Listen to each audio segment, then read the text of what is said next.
एक बार एक नया विवाहित जोड़ा नए शहर में रहने जाते हैं। मैंने तो आपको बताया ही नहीं कि इनकी क्या कहानी है। इस नए विवाहित जोड़े में लड़के का नाम विक्रम और लड़की का नाम साक्षी है। विक्रम की शादी को अभी कुछ ही महीने हुए थे। दोनों बहुत खुश थे। एक दिन विक्रम की कंपनी वालों ने कंपनी के काम के लिए कुछ महीने के लिए विक्रम को दूसरे शहर में पोस्टिंग कर दी। कंपनी ने जो फ्लैट दिया उसमें ये लोग रहने जाते हैं, पर इनको पता था इनकी जिंदगी का सबसे डरावना सच बनने वाला है। पहले दिन ही साक्षी और विक्रम ने मिलकर पूरा फ्लैट सजा लिया। फ्लैट 2 BHK का था तो ज्यादा समय नहीं लगा। विक्रम और साक्षी ने क्या देखा, ये लोग नए शहर में घूमने की बात एक दूसरे से करने लगे और खाना खाकर अपने बेडरूम में सोने चले जाते हैं। देर रात में विक्रम की नींद खुल जाती है।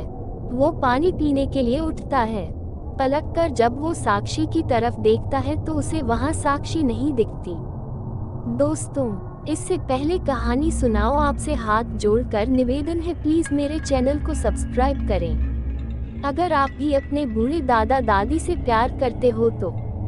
दोस्तों, वीडियो बनाने में बहुत मेहनत लगती है, प्लीज दोस्तों चैनल को सब्सक्राइब कर दो। थोड़ी देर बाद विक्रम के गले पर 2 हाथ पीछे से उसके ऊपर आते हैं। विक्रम चौंक कर देखता है, पीछे साक्षी खड़ी रहती है। साक्षी ने बोला, क्यों चौंक गए, मैं बाथरूम गई थी। तुम क्यों जगे हो? विक्रम बोलता है, कुछ नहीं, बस पानी पीने के लिए जगा था। ये लोग फिर सो जाते हैं। सुबह उठकर साक्षी दोनों के लिए नाश्ता और खाना बनाती है। विक्रम नाश्ता करके अपना टिफिन लेकर काम पर निकल जाता है। साक्षी अपने फ्लैट में अकेली सोच रही होती है, चलो जो बाकी का काम है उसे ही कर लेती हूँ। वो कपड़े धुलने के लिए वॉशिंग मशीन की तरफ जाती है, फिर मशीन में कपड़े धुलने के लिए डालकर वहाँ से चली जाती है। थोड़ी देर बाद वो वापस आती है तो देखती है कि कपड़े तो वॉशिंग मशीन में है ही नहीं।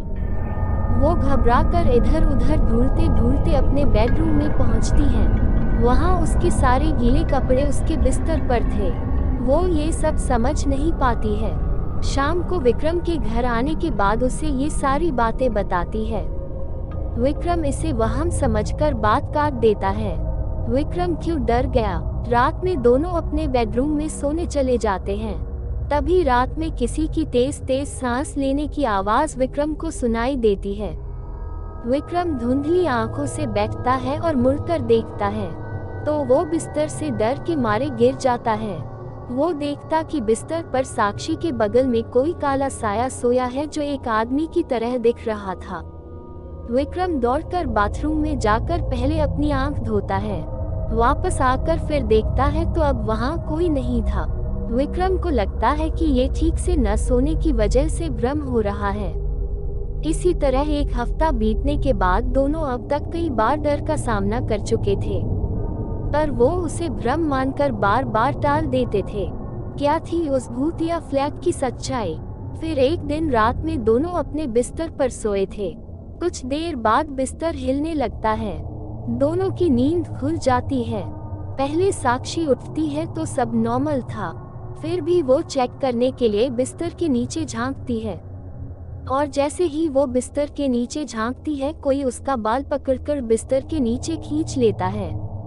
साक्षी चिल्लाती है तो विक्रम जग जाता है और वो बिस्तर के नीचे उतरकर साक्षी को देखता है और देखते ही वो पीछे की तरफ गिर जाता है। वो देखता है साक्षी के लेटी हुई उसकी तरफ देख रही है और साक्षी के पीछे कोई है जो साक्षी का सिर जमीन पर दबाया हुआ है। वो फिर भी टॉर्च जलाता है तो वहाँ कोई नहीं रहता। फिर वो साक्षी को बाहर निकालता है। दोनों बहुत डर जाते हैं।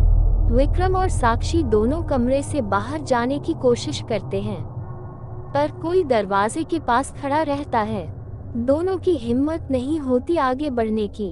तभी विक्रम अपने मोबाइल की टॉर्च जलाने की सोचता है। टॉर्च काम नहीं करता।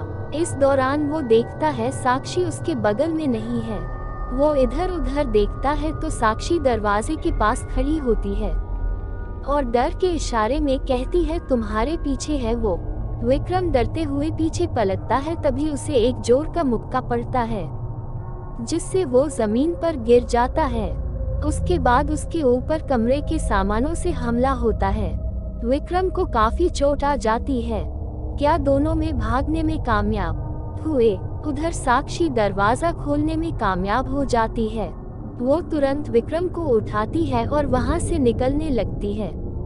तभी दोनों को पीछे से एक जोर का धक्का लगता है, जिससे वो सीधे फ्लैट के बाहर गिरते हैं। वो तुरंत ही लिफ्ट में चले जाते हैं और बिल्डिंग के बाहर पहुंचने के बाद देखते हैं कोई साया उनके फ्लैट की खिड़की पर खड़ा है, जो थोड़ी देर में गायब हो जाता है और फ्लैट की लाइट भी बंद हो जाती है। विक्रम और साक्षी इस बात को समझ चुके थे ये फ्लैट हॉन्टेड है और वो दोनों दूसरे दिन मैनेजर को भेजवा कर अपना सामान वहां से निकलवा लिया और वो दोनों कहीं और रहने चले गए। पर ये हादसा आज भी उनकी रात की नींद उड़ा देता है। और दोस्तों, आपसे भी गुजारिश है, आप भी इतनी रात को कहीं नहीं जाया करें। दोस्तों, कहानी अच्छी लगी हो तो चैनल को सब्सक्राइब करें और वीडियो को लाइक और शेयर करें। Thanks for watching.